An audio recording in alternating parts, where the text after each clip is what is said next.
Bonjour mes amis, ou bonsoir, dépendamment de là où vous vous trouvez sur notre belle planète. Monsieur Ouaga Ben Balé, qui fait partie de la troupe de théâtre du Tchad, est tombé amoureux de Myrtille. Par sa façon de se comporter, c'était assez évident. Il avait réussi à la sortie des griffes de Habib, le cousin de Ben Youssef qui avait voulu abuser d'elle. Et le lendemain, il l'a invité à dîner. Après avoir dîné, il lui a proposé de faire une sortie. Myrtille a hésité et puis elle a accepté. Elle est montée dans sa chambre s'apprêter et elle avait décidé que c'était terminé avec Alexandre. Elle mettait une croix dessus. Elle allait plutôt se donner à Ouaga Ben Balé. Puis de toutes les façons, c'est un bel homme. Et pendant qu'elle était à ses préparatifs, quelqu'un a frappé à la porte. Elle s'est dit, il doit être impatient. Et quand elle a ouvert la porte, son cœur a fait un bond démesuré dans sa poitrine. Elle reste interdite quelques secondes, puis son cerveau se met à fonctionner. Je savais bien que ce jour était un jour exceptionnel. Je savais très bien que quelque chose d'extraordinaire allait se passer ce soir. C'est vraiment un moment très important de ma vie. Elle a touché instinctivement la chaîne que lui a offert son père à son dernier anniversaire.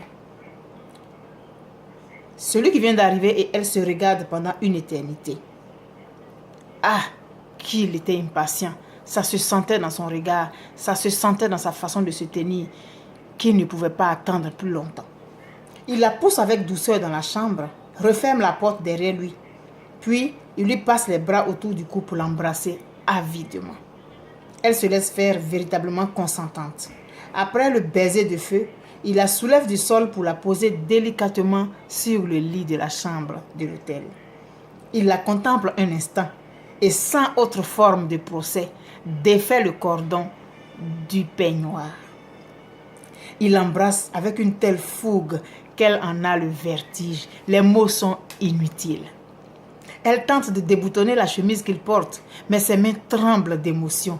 Lui aussi est en proie à une révolution de ses sens qui sont tous retournés.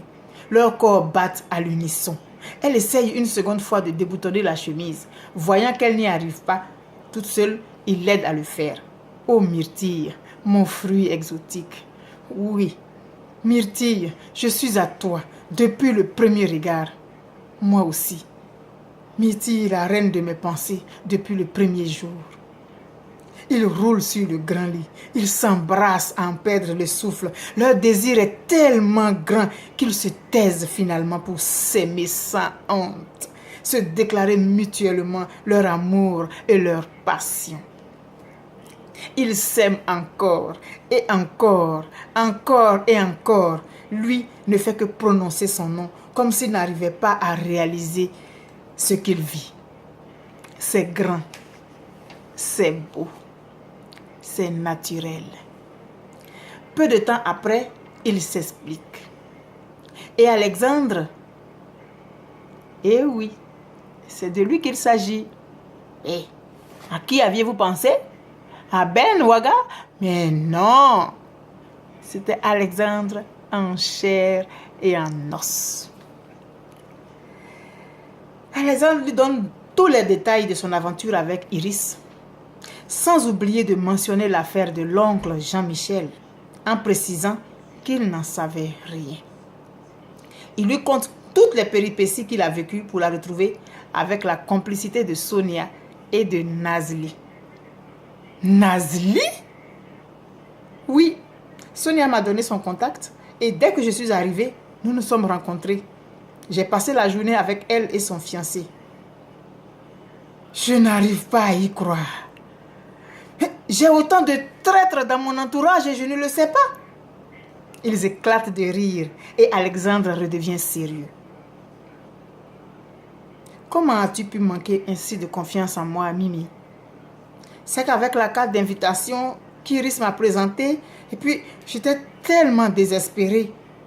Surtout qu'elle affirmait que tu étais au courant de ma liaison avec l'ami de mon père. Tu sais, Alexandre, je regrette tellement ce moment de ma vie. Tout ceci fait partie du passé, ma chérie. Nous allons l'oublier ensemble. J'ai tellement besoin de toi. Moi de même. Et avec une merveilleuse douceur, il la tire dans ses bras et elle pose sa tête sur sa poitrine. Elle sent le rythme saccadé de son cœur. Leurs corps se joignent à nouveau et leur passion déferle comme une coulée de lave émanant d'un volcan déchaîné. Leurs étreintes se calment peu à peu dans les bras l'un de l'autre, car leur soif vient d'être étanchée au moment où ils s'y attendaient le moins.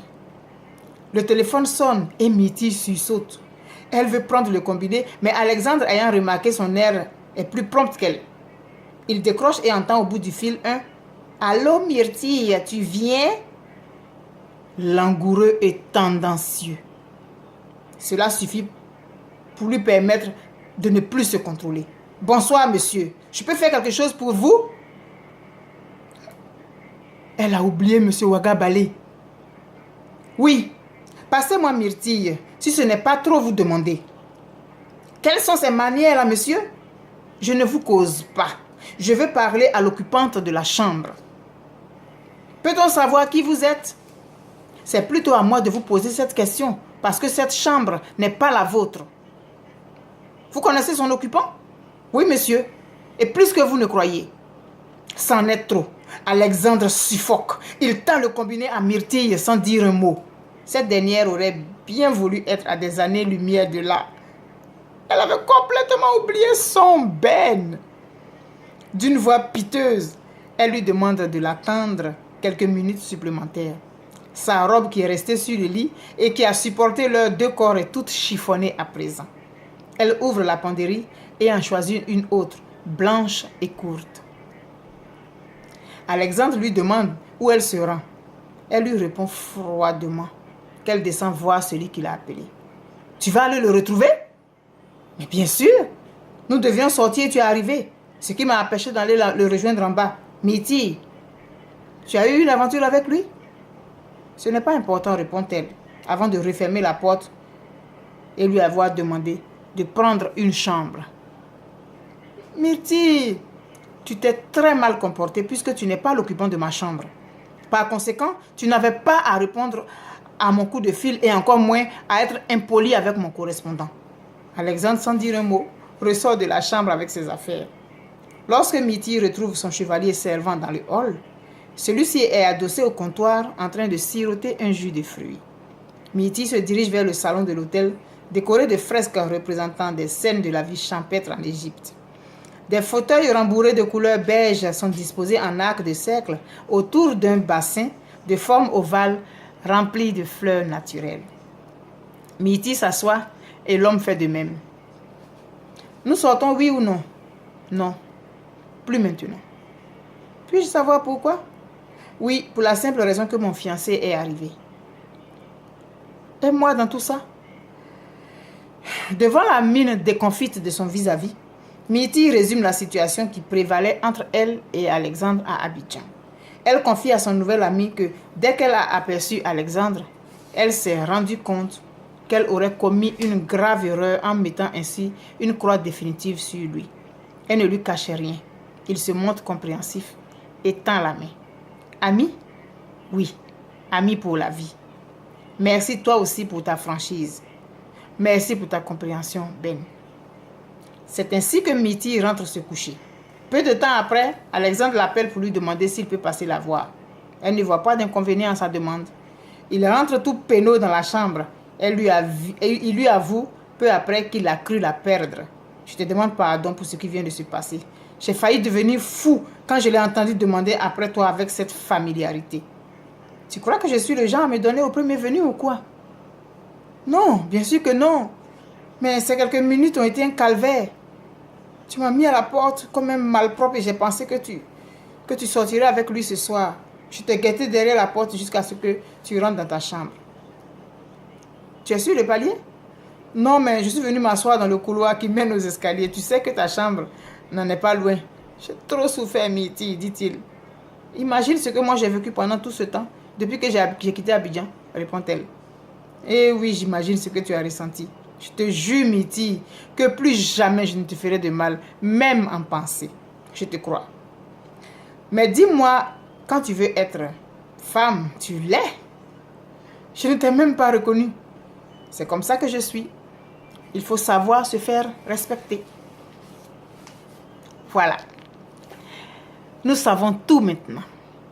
Effectivement, c'était un jour spécial pour Métis. On se retrouve à la prochaine capsule. D'ici là, portez-vous très bien. Je vous fais un très gros bisou. Il fait beau. Le soleil est là. Les oiseaux chantent. Les enfants jouent dans les rues. La vie, elle est courte, mais elle est belle quand même. Je vous souhaite tout le bonheur auquel vous aspirez. Bisous. Et n'oubliez pas, jamais, jamais, jamais, que je vous aime. Et n'oubliez pas non plus votre capsule de lecture. Je lis et te livre.